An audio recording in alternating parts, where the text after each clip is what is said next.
Secretary Clinton said she never sent or received any classified information over her private email. Was that true? Our investigation found that there was classified information sent. So it was not true? Right. That's what I said. Okay. Well, I'm looking for a little shorter answer so you and I are not here quite as long. Secretary Clinton said there was nothing marked classified on her emails either sent or received. Was that true? That's not true. There were a small number of portion markings on, I think, 3 of the documents.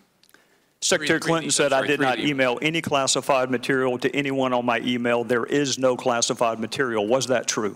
There was classified material emailed. Secretary Clinton said she used just one device. Was that true? She used multiple devices during the 4 years of her term as Secretary of State. Secretary Clinton said all work-related emails were returned to the State Department. Was that true? No, we found work-related emails, thousands, that were not returned. Secretary Clinton said neither she nor anyone else deleted work-related emails from her personal account. Was that true? That's a harder one to answer. We found traces of work-related emails on devices or in Slack space, whether they were deleted or whether when a server was changed out, something happened to them. There's no doubt that there were work-related emails that were removed electronically from the email system. Secretary Clinton said her lawyers read every one of the emails and were overly inclusive. Did her lawyers read the email content individually? No. Well, in the interest of time, and because I have a plane to catch tomorrow afternoon, I'm not going to go through any more of the false statements, but I am going to ask you to put on your old hat. False exculpatory statements, they are used for what? Well, either for a substantive prosecution or for evidence of intent in a criminal prosecution.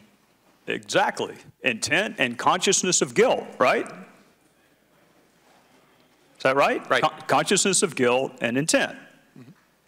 In your old job, you would prove intent, as you just referenced, by showing the jury evidence of a complex scheme that was designed for the very purpose of concealing the public record. And you would be arguing, in addition to concealment, the destruction that you and I just talked about, or certainly the failure to preserve. You would argue all of that under the heading of intent. You would also be arguing the pervasiveness of the scheme, when it started, when it ended, and the number of emails, whether they were originally classified or up-classified.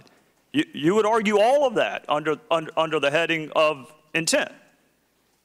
You would also probably, under common scheme or plan, argue the burn bags of daily calendar entries or the missing daily calendar entries as a common scheme or plan to conceal. 2 days ago, Director, you said a reasonable person in her position should have known a private email was no place to send and receive classified information. You're right, an average person does know not to do that. This is no average person. This is a former First Lady, a former United States Senator, and a former Secretary of State that the President now contends is the most competent, qualified person to be president since Jefferson. He didn't say that in 08, but he says it now. She affirmatively rejected efforts to give her a state.gov account. She kept these private emails for almost 2 years and only turned them over to Congress because we found out she had a private email account. So you have a rogue email system set up before she took the oath of office, thousands of what we now know to be classified emails, some of which were classified at the time. One of her more frequent email comrades was in fact hacked, and you don't know whether or not she was. And this scheme took place over a long period of time and resulted in the destruction of public records, and yet you say there is insufficient evidence of intent. You say she was extremely careless, but not intentionally so. You and I both know intent is really difficult to prove. Very rarely do defendants announce, on this date, I intend to break this criminal code section. Just to put everyone on notice, I am going to break the law on this date. It never happens that way. You have to do it with circumstantial evidence. Or if you're Congress and you realize how difficult it is to prove specific intent, you will formulate a statute that allows for gross negligence. My time is out, but this is really important. You mentioned there's no precedent for criminal prosecution. My fear is there still isn't. There's nothing to keep a future Secretary of State or President from this exact same email scheme or their staff.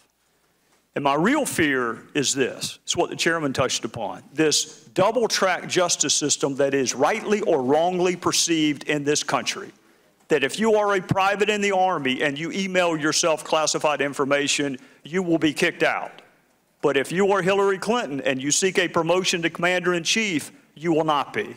So what I hope you can do today is help the average person, the reasonable person you made reference to, the reasonable person understand why she appears to be treated differently than the rest of us would be.